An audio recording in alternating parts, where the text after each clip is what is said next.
Hello, my name is Frank Bolio from Ojibway Nation. I'm here on Treaty 1 Nation land here, and we are interviewing all our nations off reserve and on reserve membership. Bonjour, my name is Gord Bluesky. I'm the lands director here for Treaty 1 Development Corporation. For Treaty 1, I'm in charge of implementing the land provisions of the Comprehensive Settlement Agreement.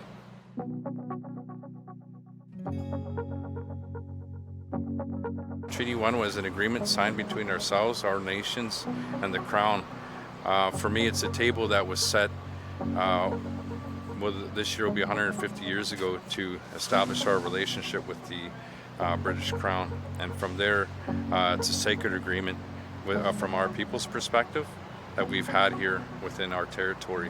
And Treaty 1 itself, from the time of its signing, has been implemented in two distinct paths, it feels like sometimes, where there's the Crown's interpretation of that treaty and then there's the First Nations interpretation of that treaty.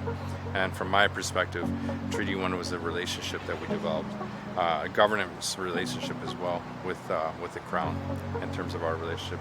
That relationship has not been very successful in most times and throughout history, and our job is to bring it back on track and to interpret it. The Treaty 1 is from our perspective, which is to share the bounty and the gains from our territory.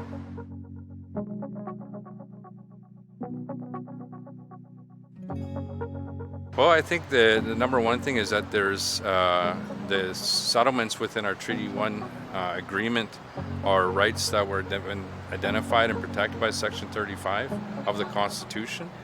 And those rights and those provisions under treaty aren't up for negotiating in 2021.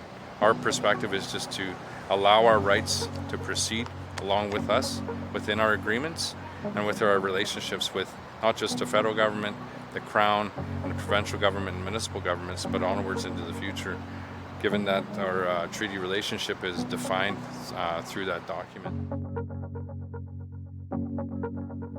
I do my best, through prayer and through ceremony, to acknowledge our ancestors and the work that I do.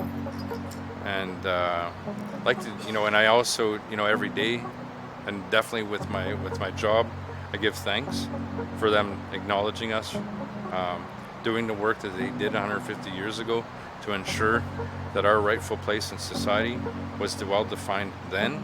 And I benefit from that relationship that they started in 1871 till today. So of course, deep down in my soul and my heart, to say thank you for thinking about us. But it's now our responsibility to think about the next 150 and beyond.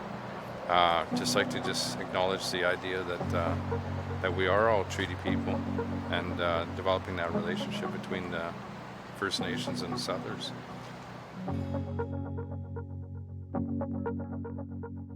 Primarily, I'd like to see our children being raised in a life that they don't have to heal from, a life that's prosperous, a relationship with the Crown and a relationship with these municipalities, that in a place where we belong and we fit in, and we're not always having to be challenged. So my goal is to set the foundation for our children coming up behind us, where they don't have to fight as hard, where relationships are already put in place, as did our ancestors, and working with one another and understanding that Indigenous success is Canadian success. And I think that's the most important thing that I can do for them, is to make sure that we do our best in thinking about them in every decision that we make today, and especially things that will impact tomorrow.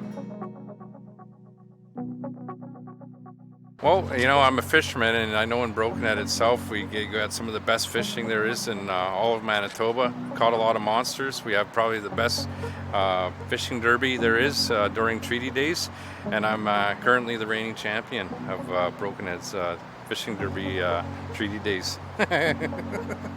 Just kidding. On August 3rd, 2021 marks 150 years of the signing of the Treaty Number 1.